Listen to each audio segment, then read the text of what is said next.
हाँ तो प्यारे बच्चों, अब हम पढ़ेंगे जो एल्किल हैलाइड हैं उसमें एरिल हैलाइड की इलेक्ट्रॉन स्नेही प्रतिस्थापन अभिक्रिया। इलेक्ट्रॉन स्नेही स्नेही प्रतिस्थापन अभिक्रिया, प्रतिस्थापन अभिक्रिया के बारे में पढ़ेंगे। तो सबसे पहले हमें यह देखना है इलेक्ट्रॉन स्नेही होते क्या हैं, अर्थात हम कह सकते हैं वे समूह जो क्या करते हैं, इलेक्ट्रॉन के प्रति स्नेह रखते हैं, स्नेह रखते हैं, यानी a group which are loving for electron. तो यह क्या करेंगे, इलेक्ट्रॉन के प्रति स्नेह रखेंगे। इलेक्ट्रॉन पे क्या होता है प्यारे बच्चों, ऋणावेश होता है। डेफिनेट इलेक्ट्रॉन स्नेही पे क्या पाया जाएगा, यानी इन समूह पर धनावेश पाया जाता है। क्या पाया जाता है, धनावेश पाया जाता है। यानी हम कह सकते हैं these group are contains positive charge. वे क्या कहलाते हैं, इलेक्ट्रॉन स्नेही कहलाते हैं। अब यहां पर हम कह सकते हैं इलेक्ट्रॉन स्नेही प्रतिस्थापन अभिक्रिया होती क्या है, ऐसी रासायनिक अभिक्रिया जिसमें इलेक्ट्रॉन स्नेही कार्बन परमाणु पर पहले आक्रमण करता है, उस अभिक्रिया को इलेक्ट्रॉन स्नेही प्रतिस्थापन अभिक्रिया कहा जाता है। अर्थात एक इलेक्ट्रॉन स्नेही दूसरे इलेक्ट्रॉन स्नेही का क्या कर देता है, स्थान परिवर्तन कर देता है। ऐसी अभिक्रिया को इलेक्ट्रॉन स्नेही प्रतिस्थापन अभिक्रिया कहते हैं। हम कह सकते हैं यह होती है इलेक्ट्रोफिलिक सब्स्टिट्यूशन रिएक्शन। अब इलेक्ट्रॉन स्नेही प्रतिस्थापन अभिक्रिया के बारे में समझें उससे पहले हमें कुछ फैक्ट समझने होंगे।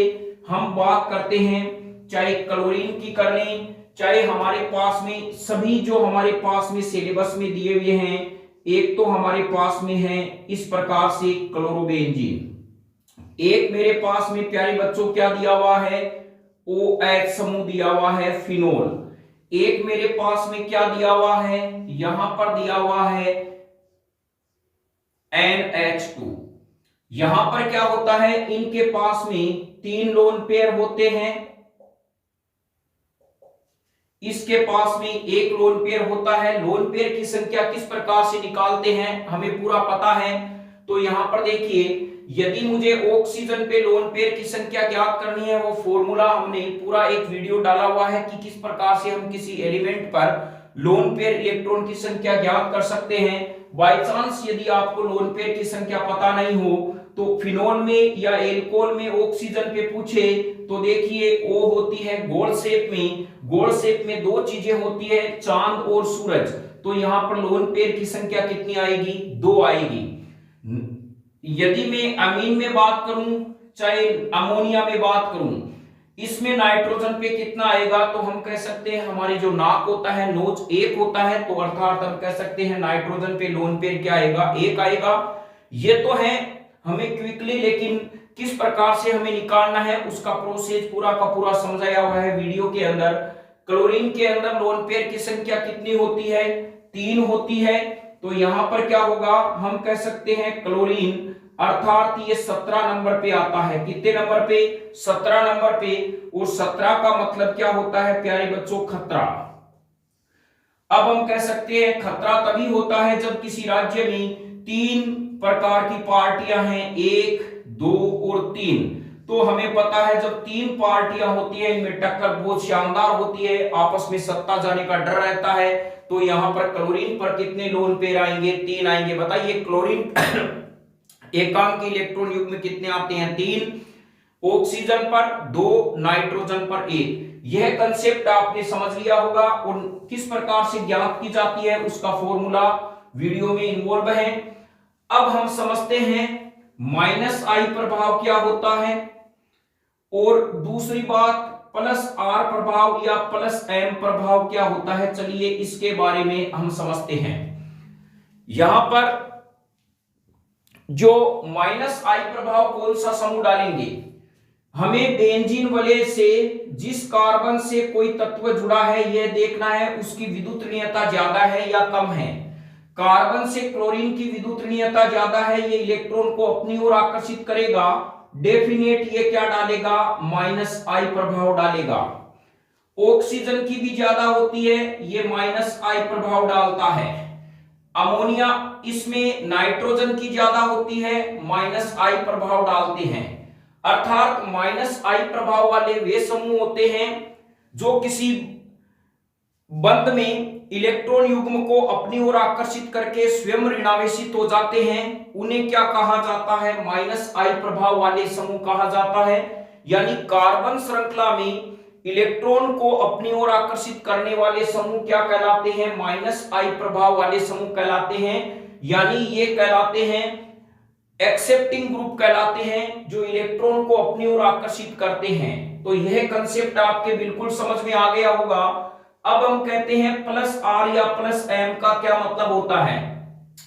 इसका मतलब यह होता है कि क्या बेंजीन वलय से जुड़ा हुआ समूह में जो एकांकी इलेक्ट्रॉन है वो क्या अनुनाद में भाग लेता है। तो ध्यान रखें, यदि बेंजीन वलय से जुड़ा हुआ किसी समूह के पास में यदि कोई हमारे पास में हम क्या कहें प्यारे बच्चों, एकांकी इलेक्ट्रॉन युग्म उपस्थित हैं, तो इलेक्ट्रॉन को बेंजीन वलय की ओर धकेलेगा तो कौन सा प्रभाव दर्शाएगा, +R रिजोनेंस, या हम इसे मेसोमेरिक इफेक्ट भी कहते हैं।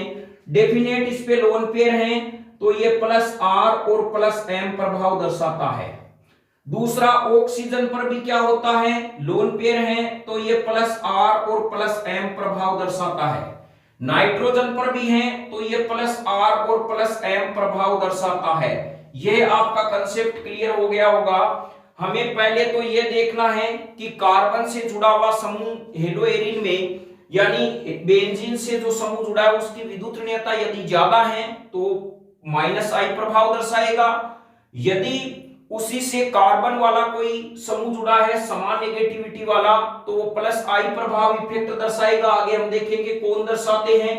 फिर डिपेंड करता है -I यानी +R और +M। यदि लोन पेयर इलेक्ट्रॉन है उस तत्व के पास +R और +M दर्शाएगा, अन्यथा नहीं दर्शाएगा। जैसे आपको कहा जाता है, मान लीजिए आपके पास में इस प्रकार का कोई एक समूह जुड़ा हुआ है और यहां पे है N और यहां पे मान लीजिए सपोज कीजिए NH3+। क्या यह कौन सा समूह क्या दर्शाता है, तो ध्यान रखें नाइट्रोजन की इलेक्ट्रोनेगेटिविटी ज्यादा है तो यह डेफिनेट क्या दर्शाएगा, -I प्रभाव।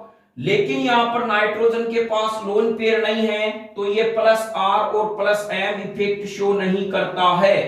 तो यह अपने दिमाग में ध्यान रखें, +R और +M इफेक्ट वही शो करते हैं जिनके पास में लोन पेयर इलेक्ट्रॉन होते हैं, अन्यथा नहीं। चलिए हम आगे की चर्चा करते हैं। नेक्स्ट आप बताइए प्यारे बच्चों, यहां पर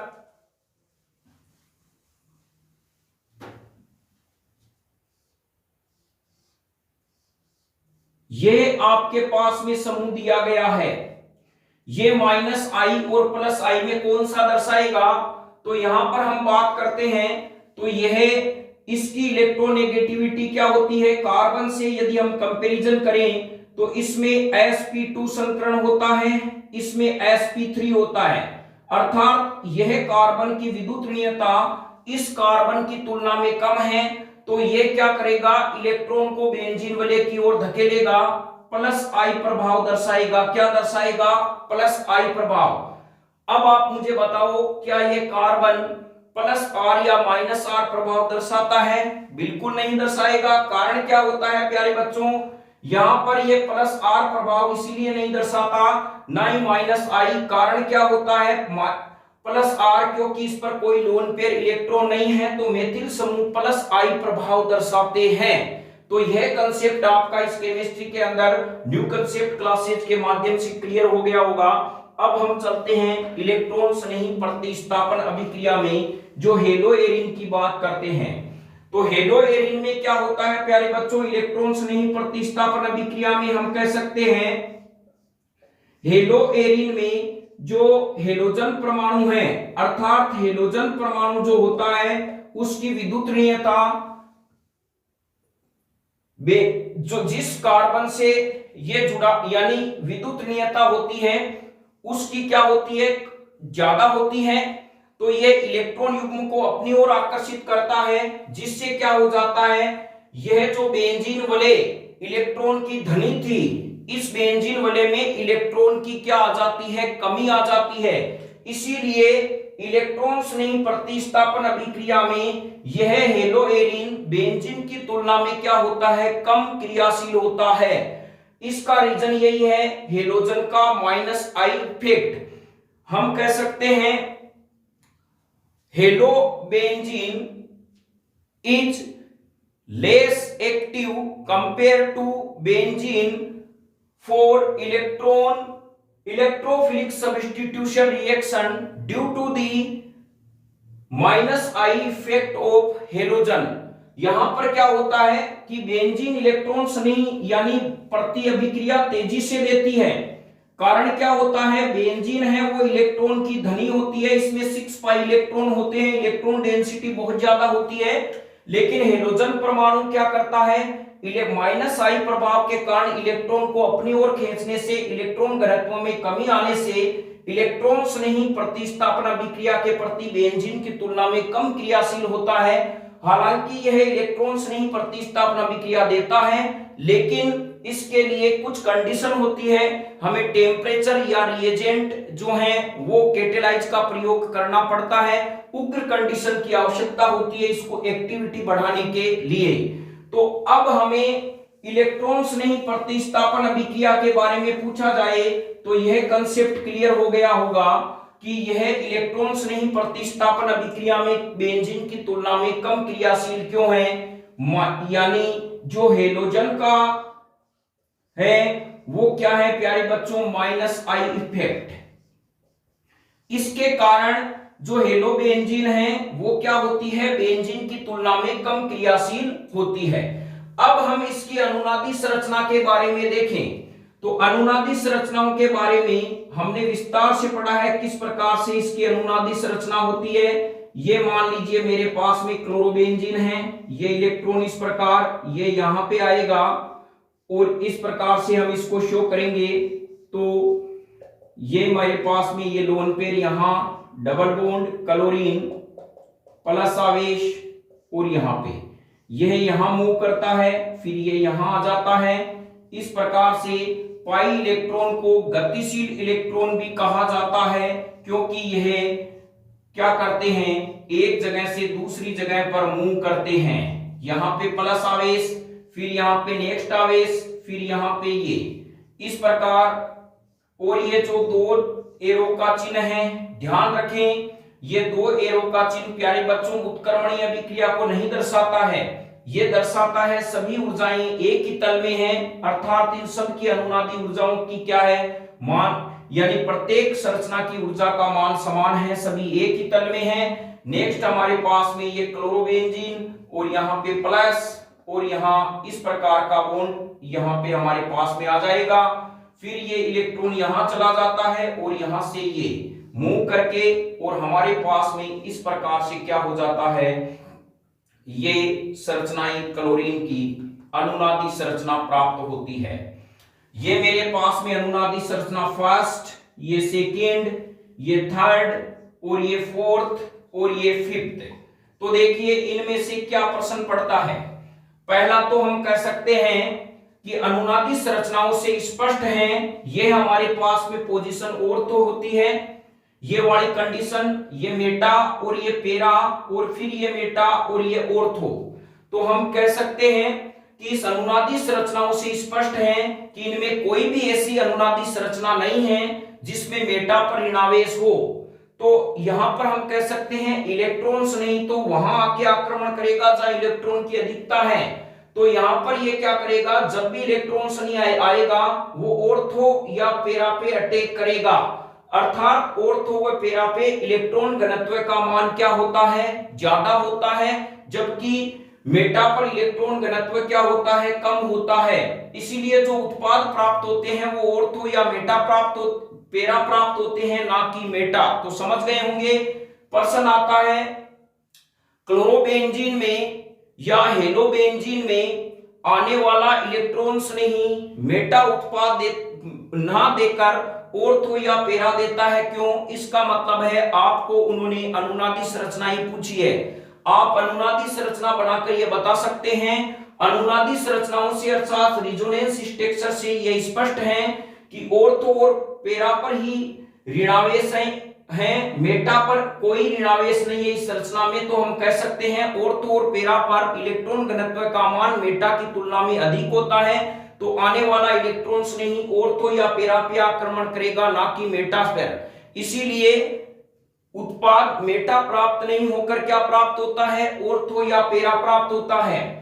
दूसरा प्रश्न इस प्रकार से होता है, NO2 समूह जो है नाइट्रो समूह, ये यदि मेटा स्थिति पर जोड़ दिया जाए तो बताइए नाभिक स्नेही प्रतिस्थापन अभिक्रिया पर क्या प्रभाव पड़ेगा? ध्यान रखें। तो इसका भी ये कंसेप्ट आएगा, इसको हम अलग से क्लियर करेंगे। 2 नंबर का आता है प्रश्न, NO2 को मेटा पे जोड़ दे तो क्या होगा, पैरा पे जोड़ दे तो क्या होता है। पहले हम इलेक्ट्रॉन स्नेही प्रतिस्थापन अभिक्रिया के बारे में पढ़ते हैं, ये कंसेप्ट आपका क्लियर हो गया होगा। अब चलिए इलेक्ट्रॉन स्नेही प्रतिस्थापन अभिक्रिया क्या होती है। सबसे पहले हमें ध्यान रखना है, हमारे जो 12th के कोर्स में जो भी अब लेसन आते जाएंगे उनको आपको समझना आसान रहेगा। इलेक्ट्रॉन स्नेही प्रतिस्थापन अभिक्रिया में कौन कौन सी अभिक्रिया आती है? पहली अभिक्रिया आती है हेलोजनीकरण। हेलोजनीकरण अर्थात हेलोजिनेशन। हेलोजिनेशन पहली रिएक्शन हमारे पास में क्या आती है? हेलोजिनेशन। ध्यान रखें, इसमें जो हमारे पास में इलेक्ट्रोफिलिक समूह होता है, इलेक्ट्रो जो फिलिक्स ग्रुप होगा वो क्या होगा? यहां पर हेलोजन प्लस होगा। क्या होगा प्यारे बच्चों? हेलोजन प्लस होगा, यानी क्लोरीनीकरण में क्लोरीन प्लस होगा, ब्रोमीनीकरण में ब्रोमीन प्लस होगा। तो यह आप समझ गए होंगे। यहां पर हम कह सकते हैं इलेक्ट्रॉन स्नेही ग्रुप क्या होता है, समूह कौन सा होता है।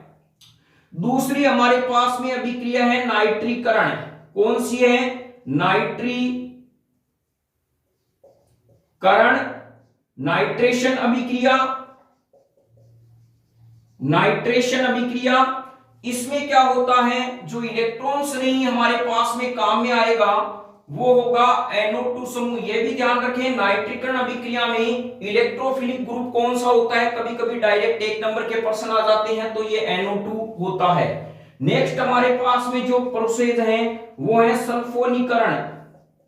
सल्फोनीकरण, सल्फोनीकरण हमारे पास में है सल्फिनेशन जो रिएक्शन है, उसमें प्यारे बच्चों इलेक्ट्रॉन्स नहीं जो होता है वो होता है SO3। ध्यान रखें, सल्फोनीकरण अभिक्रिया में इलेक्ट्रॉन्स नहीं होता है वो होता है SO3, ना कि SO3H होता है। यह बहुत ही वेरी वेरी इंपॉर्टेंट है। इलेक्ट्रॉन्स नहीं कौन सा होता है? SO3। नेक्स्ट हमारे पास में जो है फ्रिंडल-क्राफ्ट अभिक्रिया। फ्रिंडल-क्राफ्ट जो अभिक्रिया है, रिएक्शन है, उसमें फ्रिंडल-क्राफ्ट अभिक्रिया को एक्चुअल में एक तो होती है एल्केलीकरण यानी एल्केलाइजेशन। इसमें जो समूह होता है वो R+ होता है। एक होता है एसिटिलीकरण, एसिटिलीकरण एसिलेशन रिएक्शन, इसमें होता है CH3CO+। यहां पर यह समूह ध्यान रखें, यहां पर CH3 की जगह C2H5 भी हो सकता है। तो हेलोजनीकरण रिएक्शन, नाइट्रीकरण, सल्फोनीकरण और फ्रिंडल-क्राफ्ट अभिक्रियाएं ये तमाम इलेक्ट्रॉन स्नेही प्रतिस्थापन अभिक्रिया के अंतर्गत आती है। इनको हम एक एक को देख के समझेंगे। सबसे पहले ध्यान रखें, यह कंपटीशन में प्रश्न आ चुका है कि सल्फोनीकरण रिएक्शन में कौन सा इलेक्ट्रॉन स्नेही होता है, तो SO3 होता है। चलिए हम आगे इसको सोल्व करने का प्रयास करते हैं। सबसे पहला हमारे पास में है हेलोजनीकरण।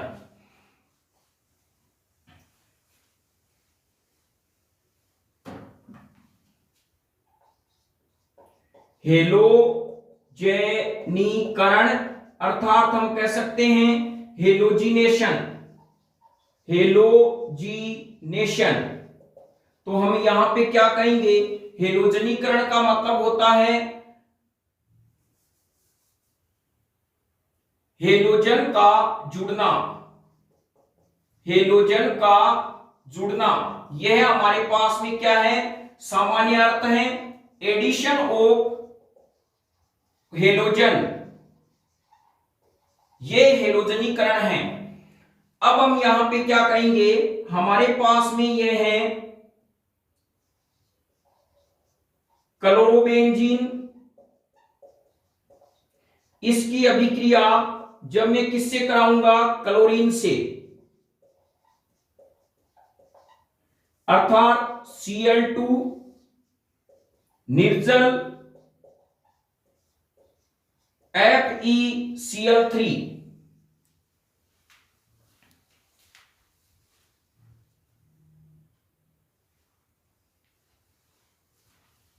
तो हमारे पास में जो प्राप्त उत्पाद होता है ऑर्थो व पेरा उत्पाद बनते हैं, उत्पाद बनते हैं।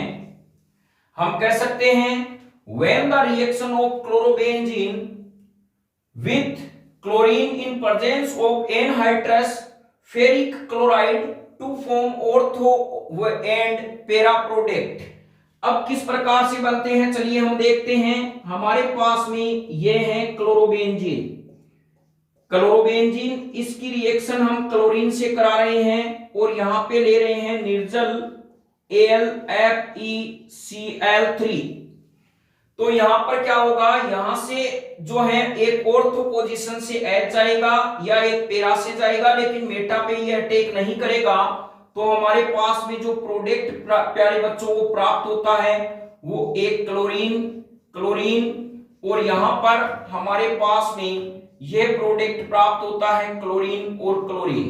इसका नाम है ऑर्थो डाइक्लोरोबेंजीन, डाइक्लोरोबेंजीन। इसका नाम है पेरा डाइक्लोरोबेंजीन। यह आप समझ गए होंगे, यानी ऑर्थो इसका यूपीएससी में नाम हो जाएगा 1,2 डाइक्लोरोबेंजीन, इसका नाम होगा 1,4 डाइक्लोरोबेंजीन। यह आप प्रोसेस समझ गए हैं। अब इनमें इलेक्ट्रॉन्स नहीं क्या बनता है, चलिए हम अभिक्रिया के अंदर इसको समझते हैं। इसी प्रकार अब मैं इसकी रिएक्शन मैकेनिज्म एक की लिख रहा हूं, सभी अभिक्रियाएं इसी प्रकार से होगी। तो अब हम इसकी जो क्रियाविधि है उसके बारे में देखते हैं कि क्या प्रोसेस होता है, अर्थात मैकेनिज्म, क्रियाविधि। क्रियाविधि में हम समझेंगे बनता क्या है, मैकेनिज्म। सबसे पहले हम कह सकते हैं स्टेप फर्स्ट में क्या होता है प्यारे बच्चों, फॉर्मेशन ऑफ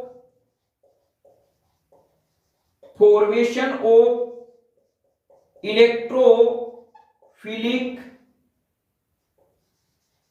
ग्रुप।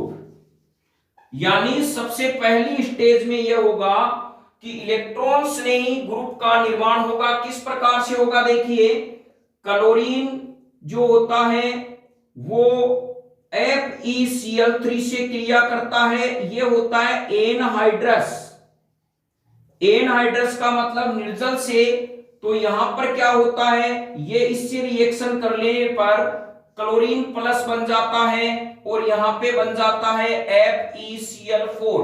ये कंडीशन आप समझ गए होंगे। और जैसे ही ये बनता है इस पर आ जाता है माइनस आवेश, क्योंकि क्लोरीन है वो अपने साथ में, अब देखिए बनता कैसे है, क्लोरीन क्लोरीन के मध्य जब बंध टूटता है तो एक तो प्लस आवेश में और यहां पर क्या हो जाता है एक माइनस, और यह उदासीन अणु है। जैसे ही ये माइनस वाला समूह आएगा Cl4 में क्या बन जाएगा, इस पर माइनस बन जाएगा। यह आपके पास में ग्रुप बन गया। Step first, formation of electrophilic group. Next में हमारे पास में जो प्राप्त होता है वो किस प्रकार से प्राप्त होगा, वो हम नेक्स्ट स्टेप में हम कह सकते हैं step 2, attack of electrophilic electrophilic group at the ortho और para position of aryl chloride, यानी अब कौन अटैक करेगा? इलेक्ट्रोफिलिक समूह है वो एरिल क्लोराइड के ऑर्थो या पैरा स्थिति पर क्या करेगा प्यारे बच्चों? आक्रमण करेगा। तो किस प्रकार से आक्रमण होगा यहां समझने का प्रयास करते हैं। चलिए, यहां पर हमारे पास में है ये क्लोरोबेंजीन। अब यहां पर क्या होता है, एक समूह के पास में ये जो पाई इलेक्ट्रॉन होता है, यहां पर इसके पास में तो चला जाता है प्लस आवेश, और इसके पास में एक कार्बन के पास में क्या आ जाता है? माइनस आवेश। हम कल्पना करके सोच सकते हैं कि जब ये क्लोरोबेंजीन क्या करता है, इलेक्ट्रॉन को अपने एकांकी इलेक्ट्रॉन युग्म को देता है, तो पैरा पर क्या होता है? इलेक्ट्रॉन क्या हो जाता है? घनत्व अधिक हो जाता है, पैरा यानी ऑर्थो पर और पैरा पर। तो हम मान सकते हैं यहां पर क्या है? आंशिक ऋणावेश है, अर्थात यहां पर क्या है? इलेक्ट्रॉन घनत्व की अधिकता है।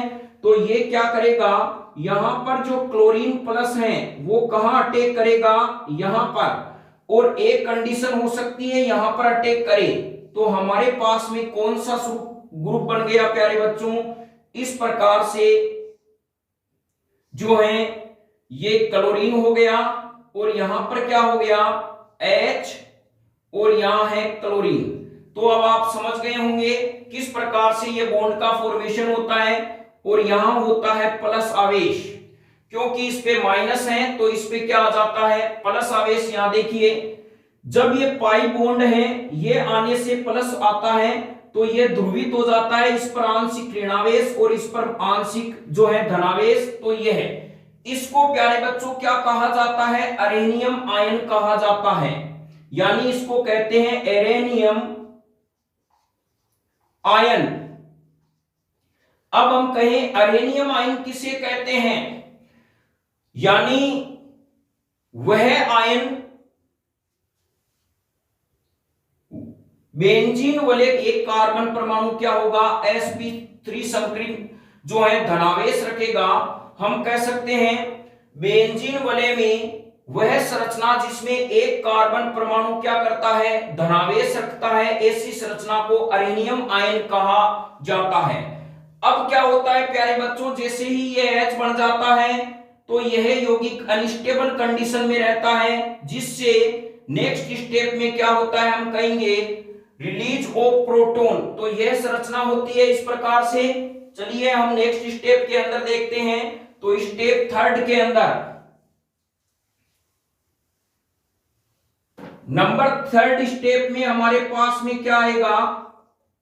Release of proton. Release of proton. तो रिलीज ऑफ प्रोटॉन कैसे होगा? ये अभी हमने बनाया था इस प्रकार की स्ट्रक्चर, और हमारे पास में यहां क्लोरीन है, यहां पे H है, और यहां क्लोरीन है, यहां प्लस है। यहां पर ये FeCl4 जो बना था वो इसके संपर्क में आता है, और ये क्या करता है? इस H को अपनी तरफ आकर्षित करके ये बना लेता है -HCl, बाहर निकाल देता है, और एजिट FeCl3 देखिए कैटेलाइज के रूप में वापस प्राप्त हो गया। और जैसे ही यहां से ये चला जाता है प्यारे बच्चों H+ आयन के रूप में, समझने का प्रयास करें, ये H+ आयन के रूप में जाएगा तो यहां पर ये माइनस छोड़ के जाएगा, और कार्बन में प्लस और माइनस जैसे ही होते हैं यहां पर क्या हो जाता है? बॉन्ड का निर्माण हो जाता है। तो हम यहां कह सकते हैं ये H+ आयन बाहर निकलेगा, तो इस प्रकार की संरचनाएं हमें प्राप्त होगी। ये क्या हो गया? क्लोरोबेंजीन ऑर्थो उत्पाद हमें प्राप्त हो गया। तो इस प्रकार से ये रिएक्शन मैकेनिज्म होती है, तीन कंडीशन में होती है। पहले इलेक्ट्रॉन स्नेही का निर्माण, दूसरा क्या होता है? इलेक्ट्रॉन स्नेही का आक्रमण, तीसरा होता है रिलीज ऑफ प्रोटॉन। अब हमारे यहां पर हम समझने का प्रयास करते हैं अरेनियम संरचना क्या होती है।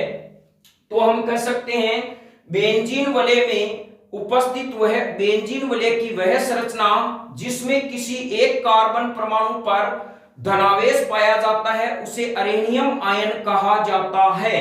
तो हमारे पास में ये समझ गए होंगे, जैसे मैं मान लीजिए सपोज कीजिए इस प्रकार से यह निर्माण करूं यहां पर, और मेरे पास में क्या हो जाएगा प्यारे बच्चों, यहां पर धनावेश पाया जाएगा, तो ये कौन सी संरचना हो जाएगी, अरेनियम आयन की संरचना हो जाएगी।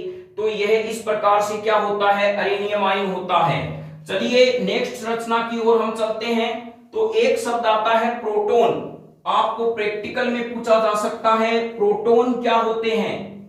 तो सबसे पहली बात जो प्रोटॉन के बारे में हम देखें तो यह न्यू कंसेप्ट क्लासेज का जो आपका कंसेप्ट है किस प्रकार क्लियर करनी है, पूरा वीडियो डाला हुआ है।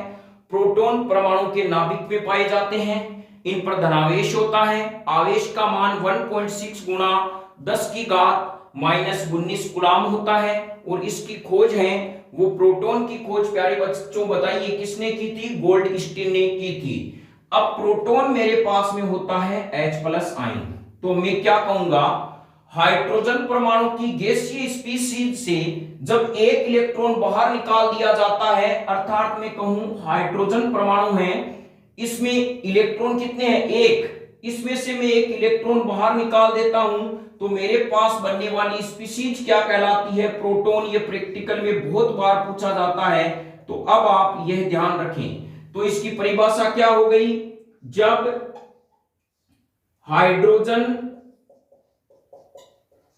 परमाणु की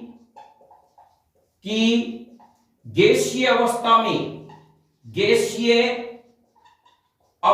में से एक इलेक्ट्रॉन बाहर निकालने पर बनने वाली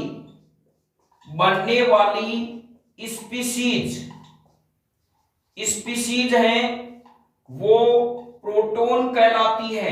क्या कहलाती है, प्रोटॉन कहलाती है। When the one electron is released from the hydrogen which are found into gaseous stage, then the species are formed known as proton, और प्रोटॉन को हम H+ के रूप में लिख सकते हैं। We can write the proton such a symbol of H+ ion, यानी हाइड्रोजन परमाणु की गैसीय अवस्था से क्या किया जाता है, एक इलेक्ट्रॉन को बाहर निकालने पर, यानी यहां पर हम कह सकते हैं विलगित हाइड्रोजन परमाणु के जो होते हैं, विलगित हाइड्रोजन परमाणु जैसे हम कहीं H2 होता है, इसमें से मेरे पास में विलगित का मतलब हो गया अकेला H परमाणु।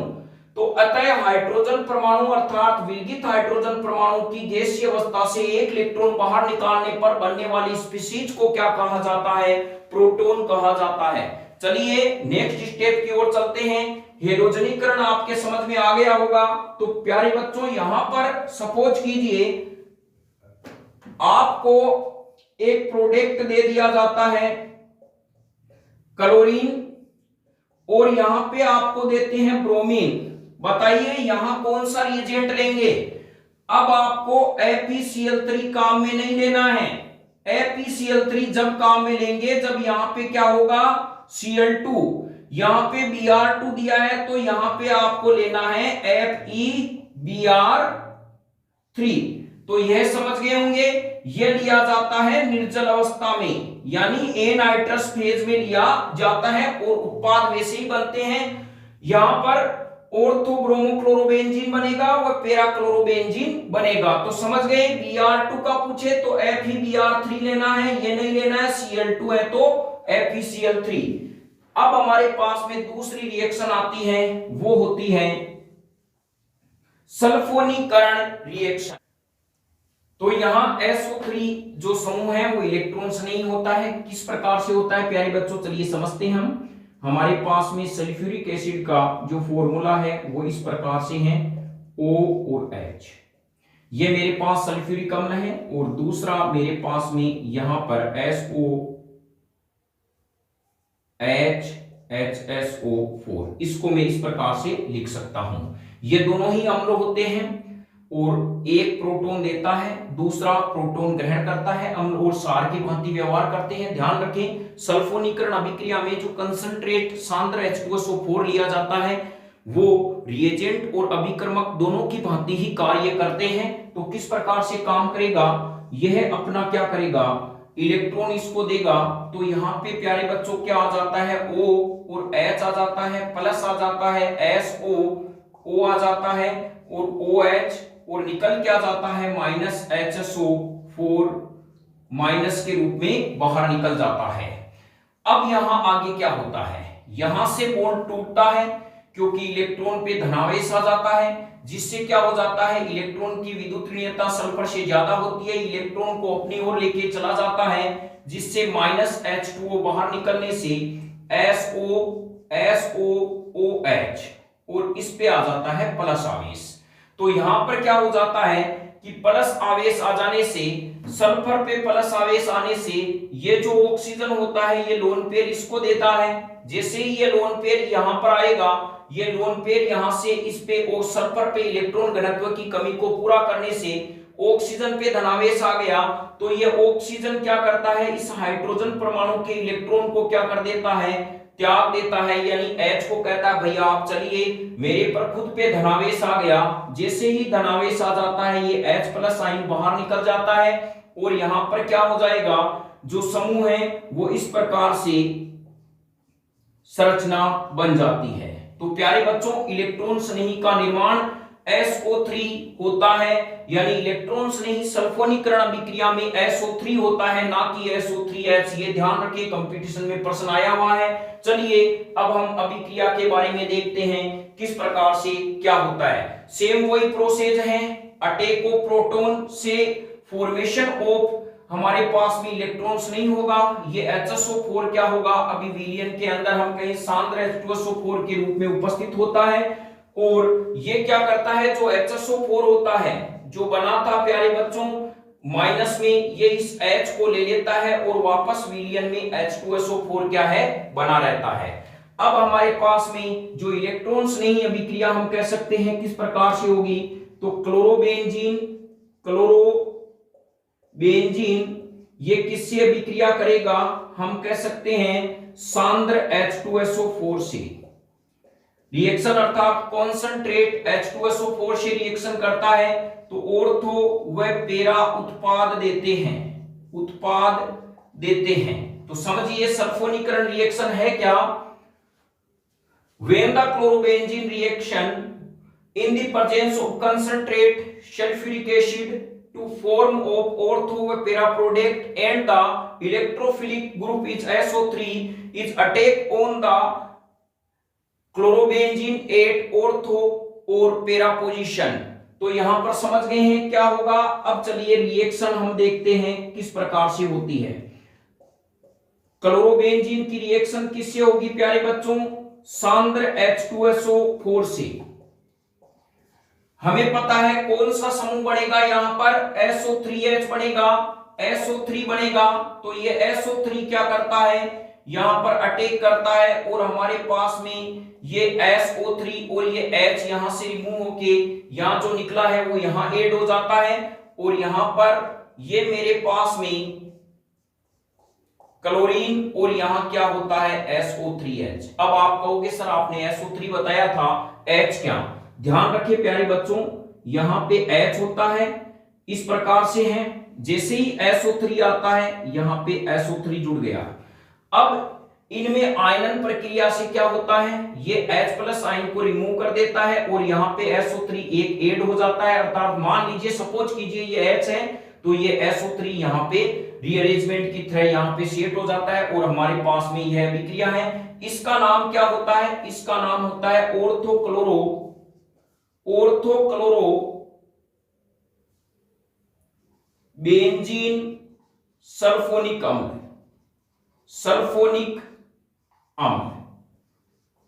और इसका नाम होगा पेरा क्लोरोबेंजीन सल्फोनिक अम्ल।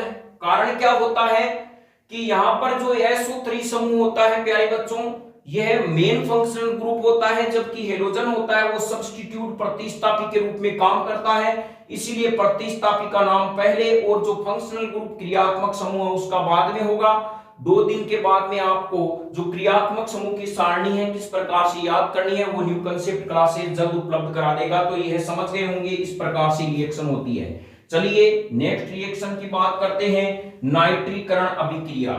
नेक्स्ट हमारे पास में रिएक्शन है नाइट्रीकरण अभिक्रिया, नाइट्रेशन रिएक्शन। तो सबसे पहले हम कह सकते हैं NO2 प्लस समूह का जुड़ना, एडिशन ऑफ नाइट्रोनियम आयन, इसको कहते हैं नाइट्रोनियम आयन है। NO2 समूह इसका क्या है, जुड़ना क्या कहलाता है, नाइट्रीकरण कहलाता है। किस प्रकार से यह होता है देखिए समझते हैं। HONO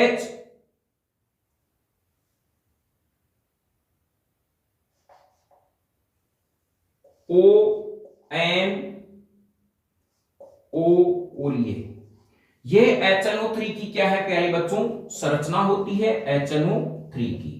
यहां पर क्या होता है, ये होता है HSO4, यानी ये है H2SO4। दोनों ही कंसंट्रेट अवस्था में लिए जाते हैं। ये वाला यहां पे अटैक करता है, तो यहां ध्यान रखें ये हमारे पास में जो होगा वो लुईस अम्ल होगा, लुईस क्षार। क्या होगा, लुईस क्षार।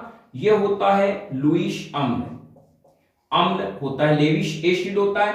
यानी वे a group which donate the proton known as Lewis acid और which group contain accepting proton known as Lewis base. तो यहां पर ये लुईस एसिड होता है, ये लुईस क्षार होता है। तो ध्यान रखें जब भी नाइट्रीकरण अभिक्रिया होती है ये किसकी उपस्थिति में संपन्न होगी, अभी हम समझेंगे। सांद्र H2SO4 प्लस सांद्र HNO3, HNO3 की उपस्थिति में होती है।